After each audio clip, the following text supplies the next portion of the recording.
അബഹയിൽ രണ്ടാമത്തെ ദിവസം തുടങ്ങാൻ പോവാണ്. ഞങ്ങൾ താമസിച്ചിരുന്ന ഹോട്ടൽ അടിപൊളിയായിരുന്നു. അതുകൊണ്ട് തന്നെ നമ്മളൊരു കോംപ്ലിമെൻ്റ് എഴുതിയിട്ട് ഞങ്ങൾ പുറത്തിറങ്ങി. ഞങ്ങളുടെ കൂടെയുള്ള ആൾക്കാരുടെ ഫോട്ടോ എടുപ്പാണ് ഇപ്പോൾ നിങ്ങൾ കാണുന്നത്.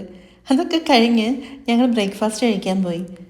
ദോശ ഇഡ്ഡലിയൊക്കെ കഴിച്ച് ശീലമായ നമുക്ക് ഇവിടെ മട്ടൻ ലിവർ മസാലയൊന്നും ഇടാതെ വെച്ചതും പിന്നെ കുറേ സാലഡ്സും പേരറിയാത്ത എന്തൊക്കെയോ ഉണ്ടായിരുന്നു. ഞാൻ ബ്രെഡും ചായയും കഴിച്ചു. കുറേ യാത്ര ചെയ്യാനുള്ളതുകൊണ്ട് ഞാൻ എനിക്കിഷ്ടപ്പെട്ട സാധനങ്ങൾ മാത്രമേ കഴിച്ചുള്ളൂ. ഇതുപോലത്തെ ഒരുപാട് സാധനങ്ങളുണ്ട്, അതൊന്നും എനിക്ക് അങ്ങനെ പിടിക്കുന്നില്ല. പിന്നെ മുട്ട ഉണ്ടായിരുന്നു കേട്ടോ, ഞാൻ മുട്ട എടുത്ത് കഴിച്ചു. എല്ലാവരും നല്ല ഹാപ്പിയാണ്, കാരണം നമ്മൾ ഇന്നാണ് നമ്മുടെ റിലാക്സേഷനൊക്കെ കഴിഞ്ഞിട്ട് ഇറങ്ങുന്ന ദിവസം. ഭയങ്കര ഹാപ്പി ആയിട്ട് എല്ലാവരും ബ്രേക്ക്ഫാസ്റ്റ് കഴിച്ചുകൊണ്ടിരിക്കുകയാണ്. ഇത് കഴിഞ്ഞിട്ട് വേണം നമ്മുടെ അബഹ എക്സ്പ്ലോർ ചെയ്യാൻ വേണ്ടിയിട്ട് ഇറങ്ങി. ഇതുപോലെയുള്ള ഒരുപാട് ടണലിലൂടെ വേണം നമുക്ക് യാത്ര ചെയ്യാൻ. ഈ ടണൽ കാണുമ്പോൾ എനിക്ക് വിമാനത്തിൻ്റെ ഒരു രൂപം പോലെയാണ് കേട്ടോ തോന്നുന്നത്. നല്ല രസമുണ്ടായിരുന്നു. ഇനി അങ്ങോട്ട് നമ്മൾ ചുരം ഇറങ്ങുകയാണ്. നല്ല ചെങ്കുത്തായ ചുരമാണ്, ഭയങ്കര സ്ലോ ആയിട്ടേ പോകാൻ പറ്റുള്ളൂ. രണ്ട് സൈഡിലും മലകളാണ്. ഒരു ക്രോസ് ചിഹ്നം കണ്ടോ, അതുപോലെ അവിടെ കമ്പിയും വെച്ചിട്ടുണ്ട്. മല പെട്ടെന്ന് ഇടിഞ്ഞു വരുമ്പോൾ റോട്ടിലേക്ക് ബുദ്ധിമുട്ടൊന്നും ഉണ്ടാവാതിരിക്കാൻ വേണ്ടിയിട്ടാണ് ഇങ്ങനെ ചെയ്തേക്കുന്നതെന്നാണ് അവിടെ എൻ്റെ അടുത്ത് പറഞ്ഞത്. പിന്നെ ഇതുപോലുള്ള ഒരുപാട് തുരങ്കങ്ങളുണ്ട്. ഈ ചെങ്കുത്തായ ചുരം ആയതുകൊണ്ട് വളരെ പതുക്കെ പോകാൻ പറ്റുള്ളൂ എന്നാണ് നമ്മുടെ ചെക്ക് പോസ്റ്റ് എന്ന് പറഞ്ഞത്. ഒരിക്കലും ബ്രേക്ക് അപ്ലൈ ചെയ്യരുത്, ഗിയർ ഡൗൺ ചെയ്ത് വേണം പോകാനെന്നാണ് പറഞ്ഞത്. അതുകൊണ്ടായിരിക്കും മുന്നിലെ വണ്ടികളൊക്കെ ഭയങ്കര സ്ലോ ആണ്. അതുകൊണ്ട് തന്നെ നമ്മളും ബാക്കിലും സ്ലോ ആയിട്ടാണ് പോയിക്കൊണ്ടിരിക്കുന്നത്. ഇവിടെ 2 വേ ഉള്ള റോഡ് 1 വേ ആയി മാറുകയാണ് കേട്ടോ. 1 വേ റോഡ് കാണുമ്പോൾ തന്നെ ഒരു സമാധാനമാണ്. ഒരുപാട് കണ്ട് ശീലിച്ചുകൊണ്ടായിരിക്കാം 1 വേ റോഡ് കാണുമ്പോൾ മനസ്സിനൊരു സന്തോഷമാണ്. ബാക്കി മറ്റു വണ്ടികൾ ഓപ്പോസിറ്റ് വരുന്ന കാണുമ്പോൾ ഫ്രണ്ടിൽ തന്നെ ഇരിക്കുന്നതുകൊണ്ട് ഒരു പേടിയാണ്. അത്രയും വലിയ വണ്ടിയാണോ നമ്മൾ വരുന്നത്. അത്യാവശ്യം ഒരു 48 പേര് നമ്മളുണ്ടായിരുന്നു. 48 പേരുള്ളൊരു ബസ്സാണ് വരുന്നത്. അപ്പോൾ ചെറിയ റോഡും ചുരമൊക്കെ ആകുമ്പം ഒരു പേടി തോന്നാറുണ്ട്. ഇത് കണ്ടില്ലേ, വളഞ്ഞ റോഡും മലയും, എന്ത് ഭംഗിയാണല്ലേ കാണാൻ. ഇവിടുത്തെ വേറൊരു പ്രത്യേകത എനിക്ക് തോന്നിയത് നല്ല റോഡായിരിക്കും. റോഡിലൊരു കുണ്ടും കുഴിയൊന്നും ഇല്ലാത്ത നല്ല അടിപൊളി റോഡായിരിക്കും. നമുക്ക് വീണ്ടും ഒരു തുരങ്കം വരികയാണ്. ഈ തുരങ്കം ഭയങ്കര ദൂരമുണ്ട്, അതുകൊണ്ടായിരിക്കും ഇങ്ങനെ ലൈറ്റ് ഇട്ടിരിക്കുന്നത്. ഞാൻ എന്തായാലും ഇത് കഴിയുന്നവരെ വീഡിയോ എടുക്കാൻ തന്നെ തീരുമാനിച്ചത്. എത്രത്തോളം ഉണ്ടെന്ന് അറിയണമല്ലോ. അവസാനം എൻ്റെ കൈയൊക്കെ വേദനിക്കാൻ തുടങ്ങി. അത്രയും ദൂരമുണ്ട്. കുറേ വളവുകളൊക്കെ ഉള്ളതുകൊണ്ടായിരിക്കാം ഇങ്ങനെ ലൈറ്റൊക്കെ ഇട്ട് വെച്ചിട്ടുള്ളത്. അല്ലെങ്കിൽ ഇരുട്ടാണല്ലോ. ഇതിൻ്റെ അറ്റം കാണുന്നില്ല കേട്ടോ. ഇതിൻ്റെ അറ്റം കുറച്ചെത്തിയപ്പോൾ ചെറുതായിട്ടൊരു വണ്ടി വരുന്നത് കണ്ടു. അത് ചിലപ്പോൾ ആയിരിക്കാം എന്ന് വിചാരിച്ചു. ഇതിപ്പോൾ നമ്മളിതിൽ പോകുന്ന സമയം കുറച്ച് 11 മണി 11:30 കാണുന്നുണ്ട്. ആ സമയത്ത് ഇതിനകത്ത് ലേറ്റ് രണ്ടി വരും, കാരണം അല്ലെങ്കിൽ ഇരുട്ടായിരിക്കും. അത്രയും ദൂരമുണ്ട്. ഇത് എത്ര കിലോമീറ്റർ ഉണ്ടെന്ന് അറിയില്ല, നല്ല ദൂരമുണ്ട്. ഇതാ ലൈറ്റൊക്കെ കണ്ടു തുടങ്ങി. നമ്മളെന്തായാലും ഇതിന് പുറത്തേക്ക് കിടക്കുകയാണ്. അകത്തേക്ക് കയറിയപ്പോൾ ഞാൻ വിചാരിച്ചത് എപ്പോൾ നമ്മളങ്ങ് പുറത്തേക്ക് വരും. പുറത്തേക്ക് ഇറങ്ങിയപ്പോൾ പുതിയൊരു ലോകം, കുറേ പച്ചപ്പും, നമ്മൾ വേറൊരു സ്ഥലത്തെത്തിയ പോലെ.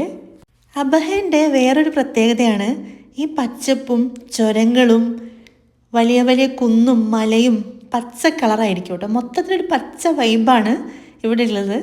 അതുപോലെ തന്നെ ഇവിടെ ജലലഭ്യതയും നന്നായിട്ടുണ്ട്. അതുകൊണ്ട് തന്നെ കൃഷിയുണ്ട്. നമ്മളങ്ങനെ കാഴ്ചയൊക്കെ കണ്ട് റിജാലുൽ അൽമയിലേക്ക് എത്തിയിരിക്കുകയാണ് കേട്ടോ. ഈ ഒരു നിർമ്മിതിയാണ് നമുക്കവിടെ കാണാൻ കഴിയുക. എന്ത് ഭംഗിയല്ലേ. ഇതുപോലൊരു നിർമ്മിതി ഞാൻ ഇതുവരെ വേറെ എവിടെയും കണ്ടിട്ടില്ല. ഇതുപോലൊരു ടാഗ് തരും കേട്ടോ നമുക്ക് അകത്തേക്ക് കയറാൻ വേണ്ടിയിട്ട്. 20 റിയാൽ ടിക്കറ്റ് എടുക്കണം ഒരാൾക്ക്.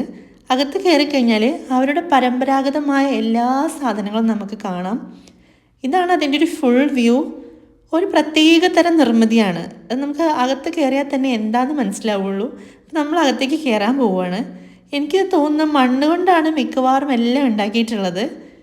നമ്മൾ പണ്ട് നാട്ടിലുണ്ടായിരുന്ന പോലത്തെ ലൈറ്റുകളൊക്കെ തൂക്കിയിട്ടിട്ടുണ്ട്. ഇതൊന്നും കോൺക്രീറ്റ് അല്ലാന്ന് തോന്നുന്നു.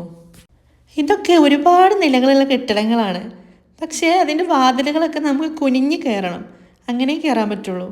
അതിനകത്ത് അവരുടെ പണ്ട് ഉപയോഗിച്ചിരുന്ന വെപ്പൺസും വേറെ കുറേ സാധനങ്ങളൊക്കെയാണ്.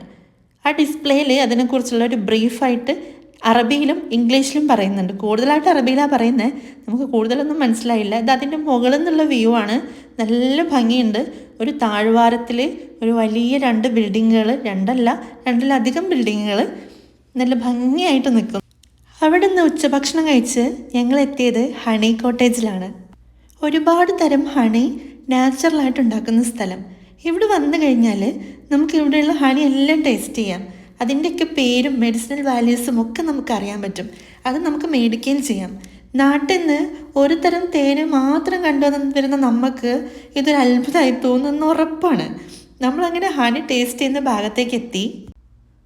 ആദ്യം നമ്മൾ കയറി നോക്കാൻ പോവാണ് കേട്ടോ, എന്താണ് അവിടെ. നമുക്കൊരു ക്യൂരിയസ് ആണ് എന്താണ് അതിനകത്തെന്ന് അറിയാനായിട്ട്. ഇത് ഹണി സെയിൽ ചെയ്യുന്ന സ്ഥലമാണ് കേട്ടോ. ഇതെല്ലാം നല്ല കോസ്റ്റ്ലി ഹണികളാണ്, നല്ല മെഡിസിനൽ വാല്യൂസ് ഉള്ള ഹണികളാണ്. അവരിങ്ങനെ ചോദിക്കുകയാണ്, അതിൻ്റെ റേറ്റും കാര്യങ്ങളൊക്കെ അറിഞ്ഞ് കണ്ട് ഇരിക്കുകയാണ്. പിന്നെ നമ്മൾ ഹണി ടേസ്റ്റ് ചെയ്യാനെത്തി. ഹസ്ബൻഡ് കുറേയൊക്കെ ടേസ്റ്റ് ചെയ്തു. ഞാൻ കുറച്ച് ടേസ്റ്റ് ചെയ്തപ്പോഴത്തേക്ക് തലയൊക്കെ ഒരു പെരുപ്പ് വന്നു. അതുകൊണ്ട് നിർത്തി. ഞങ്ങളുടെ കൂടെ വന്നവരെല്ലാം ടേസ്റ്റ് ചെയ്തുകൊണ്ടിരിക്കുകയാണ്. ഓരോ ഹണിയിലും വ്യത്യസ്ത സ്റ്റിക്ക് എടുത്തിട്ട് വേണം ടേസ്റ്റ് ചെയ്യാൻ. അതവിടെ നമുക്ക് അവർ പറഞ്ഞു തരും. ഇവിടെ ഹണി കിച്ചണൊക്കെ ഉണ്ട്, അവിടെ നമുക്ക് പ്രവേശനമില്ല. അങ്ങനെ നമ്മൾ അവിടുത്തെ ഹണിയൊക്കെ ടേസ്റ്റ് ചെയ്ത് അവിടെ മൊത്തം ഒന്ന് കറങ്ങി അവിടെയൊക്കെ നന്നായിട്ട് എൻജോയ് ചെയ്ത്, ഈ ഒരു വ്യൂ ആണ് കേട്ടോ. അവിടെ മൊത്തം ആ ലൈറ്റ് പോലെ ഭയങ്കര ലൈറ്റിങ്ങും ഹണിയുടെ ഒരു ടേസ്റ്റും ഹണീൻ്റെ ഒരു സ്മെല്ലും കുറച്ച് മ്യൂസിക്കും ഒക്കെ ആയിട്ട് നല്ലൊരു വൈബാണ് അതിൻ്റെ അകത്തത്. മൊത്തം ഹണി മ്യൂസിയം തന്നെ ഒരു എസ്തെറ്റിക് ടച്ചിലാണ് ഉണ്ടാക്കിയിട്ടുള്ളത്. അത് ഈ ഒരു കളറ് കാണുമ്പോൾ തന്നെ നമുക്ക് മനസ്സിലാവും, ഒരു എസ്തെറ്റിക് കളറ്. പിന്നെ ഹണി ഉണ്ടാക്കുന്നതിൻ്റെ ആവശ്യമായ സാധനങ്ങളൊക്കെ ആയിരിക്കും ഈ കറങ്ങുന്നതൊക്കെ. നമ്മുടെ ഒരു ടർബോ കറങ്ങുന്ന പോലെ കറങ്ങുന്നു. പിന്നെ അവിടെ കുറച്ചൊക്കെ എഴുതി വെച്ചിട്ടുണ്ട്. അത് കഴിഞ്ഞ് നമ്മൾ വരുന്നത് പിന്നെ ചായ കുടിക്കാനാണ്. ചായ കുടിക്കാൻ നല്ലൊരു സ്ഥലം നോക്കി നടന്നപ്പോൾ പിന്നെ മുന്തിരിത്തോട്ടത്തിലൂടെ നടന്നിട്ട് വേറെ ചായ കുടിക്കാനൊരു സ്ഥലത്തേക്കാണ് നമ്മൾ എത്തുന്നത്. അതായത് അനാറിൻ്റെ തോട്ടത്തിലേക്ക്. രാത്രി കുറച്ച് ഇരുട്ടായി, കാരണം ഇവിടെ 5 മണി 6 മണി ആകുമ്പോഴത്തേക്കും ഏകദേശം ഇരുട്ടാവുന്നതുകൊണ്ട് അനാറൊക്കെ കാണാൻ പറ്റി. ഇവിടെ വിളവെടുപ്പ് കഴിഞ്ഞതാണ്, എന്നാലും കുറച്ച് കാണാൻ വേണ്ടിയിട്ട് അവർ നിർത്തിയിട്ടുണ്ട്. പക്ഷെ ഞാൻ ആദ്യമായിട്ട് കാണുകയാണ് ഇങ്ങനെ അനാറ് വിളഞ്ഞു നിൽക്കുന്നതൊക്കെ. ലൈറ്റൊക്കെ ഇട്ട് സെറ്റാക്കിയതുകൊണ്ട് നമുക്ക് ശരിക്കും കാണാൻ പറ്റി. നമ്മളവിടുന്ന് ചായ കുടിച്ച് ഒരുപാട് ഓർമ്മകളുമായി വീണ്ടും റിയാദിലേക്ക് വണ്ടി കയറി.